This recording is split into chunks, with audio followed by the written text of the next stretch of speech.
Hello friends, আজকে তোমাদের সাথে শেয়ার করব পর্দার হ্যাঙ্গার লাগানোর কিছু টিপস। তো আমরা প্রথমবার যখন রুমে লাগিয়েছিলাম পর্দার হ্যাঙ্গার, তখন আমরা লাগিয়েছিলাম গোল্ডেন কালারের স্টিলের কিছু হ্যাঙ্গার। তাতে করে যেটা হয়েছিল যে সেগুলো গোল্ডেন কালারের ওই যে স্ট্যান্ডগুলো বা হ্যাঙ্গারগুলো যাই বলো না কেন, সেগুলো না খুব পলকা হয়। আমরা লাগানোর পর ব্যাপারটা রিয়েলাইজ করেছি, তো তখনই আমাদের ভাবনা ছিল যেটাকে পাল্টাবো।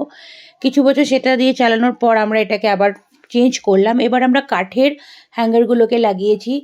ভীষণ ভালো, এগুলো না খুব পোক্ত। আগেরবার যে অসুবিধাগুলোর সম্মুখীন হয়েছিলাম বা মনে হয়েছিল যেগুলো হতে পারে, তার থেকে এটা দেখলাম অনেক বেটার। এবং এগুলো একটু লাইট কালার আর ডিপ কালারের মধ্যে কাঠের কালারেরও তো ডিফারেন্সিয়েশন হয়, তো তার সেরকম থাকে। তো একটু ডিপ কালার দেখিয়ে আমরা নিয়েছি আমাদের রুমের কালার ওয়াইজ। তো দেখো না, আমাদের যিনি লাগাচ্ছেন তিনি এগুলোকে সেট করছেন। এবং আগেরবার যেটা ছিল আমাদের খুব পলকা ফিল হচ্ছিল পর্দাটা লাগানোর সময়, এবার সেই ফিলটা হচ্ছে না বা সেটা নয়। এটা বেশ মানে পোক্ত বা মজবুত বলতে পারো, এবং এটা বেশ ভালো। এটাও রুমটাকে দেখো লাগানোর পর আমি শেয়ারও করছি ফটোগুলো, বেশ ভালো লাগছে। তো তোমরাও যখন লাগাবে তোমাদের রুমে এভাবে পর্দার হ্যাঙ্গারগুলোকে, তো একটু দেখে বা বুঝে নিয়ে তারপর লাগিও। এটাই তোমাদের সাথে শেয়ার করার জন্য আমি ভিডিওটা করেছি। Thank you.